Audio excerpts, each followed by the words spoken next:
TURO? TURO is a car rental business. So like your car out there right now, you could rent it out.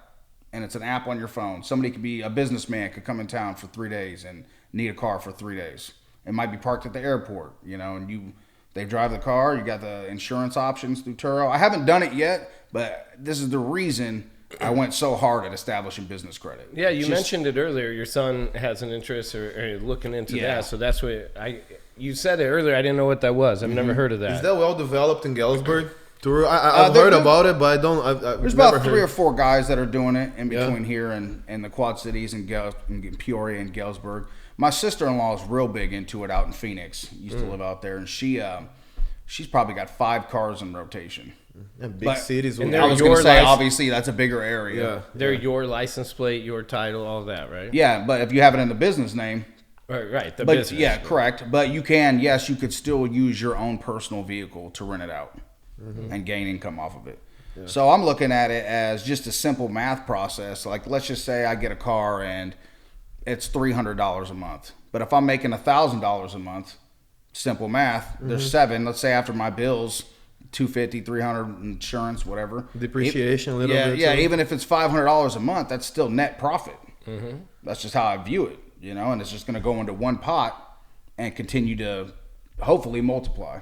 And then does the person renting the car, do they make a payment to TURO? They make a payment directly to you, but TURO does take their cut. And I'm not going to act like I'm an expert on it because I'm not 100% on it, but the premise I have of it, you're getting paid off of this. Of course, you're going to give a cut to the platform that's dealing. We're giving them free advertisement. So TURO, please sponsor. TURO? We're looking for a sponsorship, TURO. But that's cool. I've never even heard of that, man. Yeah, the business that was such a crash course. I was mentally exhausted after that. Have you thought about getting into Airbnbs or anything like that? Yeah, I have. I personally don't think there's a big market for it around here. There is. I mean, not big, but there's a little bit. Yeah, there is. I know there's a handful of people doing it in the community. Yeah. If you think about, because when I first heard it, I'm like, that won't work because Airbnb. I was thinking how I would use an Airbnb.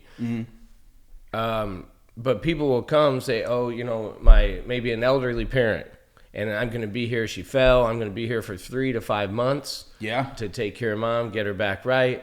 I don't want to be in a hotel, Airbnb. So people are looking, believe it or not. And so like when I heard that, I'm like, oh man. See, I was in my own way, thinking like people are coming to vacation here. It's not going to happen because people usually relate Airbnb to a vacation place or touristy area. It's not only that, and I would say that's a small percentage. The rest is people visiting family. We got 3 colleges in this area. Families college visiting graduations, everything like that. Yeah, exactly. Yeah. Not only that, but people visiting the alumni, people, back for homecoming, whatever. So there is a need. Wedding, family coming from other states, other towns because there's wedding going on here. So there's a good demand, I would say. Yeah, I'm definitely open to it. Just haven't established it yet. Yeah. But definitely, I mean, I listened to a Bigger Pockets podcast too, and they talk a lot about Airbnb. There's one guy on there that's strictly what he does, right? And I mean, he's just adamant about it. So I mean, I definitely think it's profitable. Yeah. Oh yeah. I mean, if you can fit 8 people in your house, you can charge $400 a night because that's going to be extremely cheap for everybody.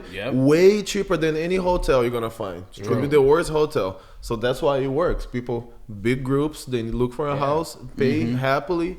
You charge the cleaning fee, which the guest pays for that as well. So you just deal with management and cleaning for the next guest. So it works a little bit. Yeah, absolutely. There's, like I said, there are many ways to make money, right? It's true.